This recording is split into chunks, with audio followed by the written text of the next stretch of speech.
Hi there. I hope this is going to work. I'm just come on here to try and tell you a few more bits and pieces that I've found out about this Arachne connection with the Orion Nebula, which I had got quite, disillusioned with, actually, because I thought, oh, it was all made up and, you know, by whoever it was that wrote that book, Arachne Rising. But actually I found some more interesting things here, which is, if you pardon the pun, giving it legs. Now, I went for a coffee and I was reading this book this afternoon by Dion Fortune, and then I came back home and looked into Dion Fortune, and I thought, oh, I wonder if she's connected with Aleister Crowley, and through that connection I've found this. Now, this is a web page which I will put the link of underneath so you can read it properly, and it's quite fascinating because it does link it to the same place in the sky, which has just made me feel very, very happy. But let me read you this because this is interesting. It says here, spiders have 8 legs, blah blah blah. It's doubtful that Crowley is unaware of this. But look, the spider is particularly sacred to Tipereth. It is written that she taketh hold with her hands and is in kings' palaces. The most characteristic title of Tipereth is Palace of the King. She has 6 legs and is in the centre of her web, exactly as Tipereth is in the centre of the Sephiroth of Ruach. Now, I don't know anything about that, but I've had a little look here about whatever that is, Tifereth, because I don't know anything about the Kabbalah. But I've looked on here, and it's going on about wherever it is, Tiferet.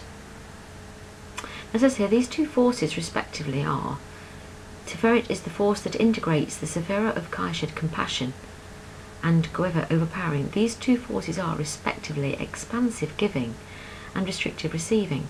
Either of them without the other could not manifest the flow of divine energy. They must be balanced in perfect proportion by sharing. And this is the role of Tiferet, wherein the conflicting forces are harmonised and creation flowers forth. Anyway, so back to this now about Arachne and the spiders. It says, to the Native Americans, Grandma the Spider is the weaver who brought the gift of fire from the other side of the world. Gary Buffalo Hornman says, her webs bind all things together and form the foundation of the earth. Still other stories talk of Spider as the weaver of the threads of life. Spider's gift is the ability to shape the patterns of one's life. If Spider has walked into your awareness, it is a reminder that a person's earth walk should be like a web, balanced and even and cohesive, made according to the design the Creator has given us. Watch the weaver and see where your life has gaps and snags and rebuild the web of your life. Now then, spider cults are fascinating, particularly as they were suppressed by Christianity. More about spiders spin webs. They have 8 legs, and here we have the suggestion of wheels within wheels. But this is the bit that really, really pleased me when I found this. Spider and Astronomy. In volume 9 of the Golden Dawn book, the tarot is related to the celestial heavens. Here are the cards associated with the spider's area of the sky. We've got the King of Swords, 20 degrees Taurus to 20 degrees of Gemini. Now that is where Arachne would be, which I'm really pleased about. And actually, that would make me an Arachnian because my birthday is the 3rd of June. Lovely, lovely, lovely. We've got the Hierophant, Taurus, head and forepart of Taurus the Bull, the greater part of Orion, the beginning of the river Eridanus. Here's the art theme again, Sagittarius. Now in astrology, you always have to look at the opposite end of anything, the opposite sign, so that's just interesting that Sagittarius is the opposite point, and that's also where that other sign, the 13th sign, Ophiuchus, whatever it's called, is basically in that bit. Now this is fascinating, well, the Hierophant. Orion is also known as Horus, who is of course tremendously important in the Golden Dawn and thelemic systems. Here we go.